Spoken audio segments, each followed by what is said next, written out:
వెండితెరపై ఇప్పుడిప్పుడే పెద్ద star anchor గా ఎమర్జ్ అవుతున్న యాంకర్ రష్మి గౌతమ్. జబర్దస్త్ కామెడీ షోతో పాపులర్ అయిన రష్మి ఇప్పటికే చాలా సినిమాల్లో పనిచేసినా పెద్దగా గుర్తింపు రాలేదు.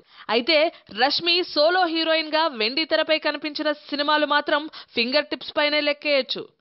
రష్మి గౌతమ్ టీవీలో ఎంత పాపులరో అందుకు ఈక్వల్ గా వెబ్ మీడియాలోనూ రష్మి పాపులర్. ఎప్పటి నుండో రష్మిపై వస్తున్న ఓ వార్త ఎన్నిసార్లు నిజం కాదని చెప్పినా స్ప్రెడ్ అవ్వక మానట్లేదు.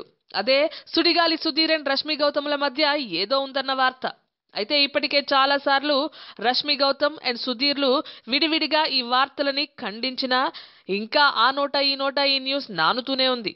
ఇప్పటికే సుధీర్ అండ్ గెటప్ సీనులు లైవ్ చాట్ లోకి వచ్చి మరీ రష్మి అండ్ సుధీర్ మధ్య ఎటువంటి రిలేషన్ లేదని, స్కిట్ లో భాగంగా నవ్వించడానికే చెప్పామని చెప్పారు.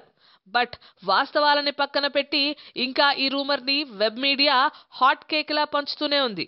అయితే రీసెంట్ గా ఈ విషయంపై యాంకర్ రష్మి గౌతమ్ ని అడగ్గా చెప్పుకోండి, అలానే ఊహించుకోండి, నాకేంటి, మీరు చెప్పడం వల్ల నేను పాపులర్ అవుతాను, నాకేమీ నష్టం లేదు అని వెరైటీగా సమాధానం చెప్పింది.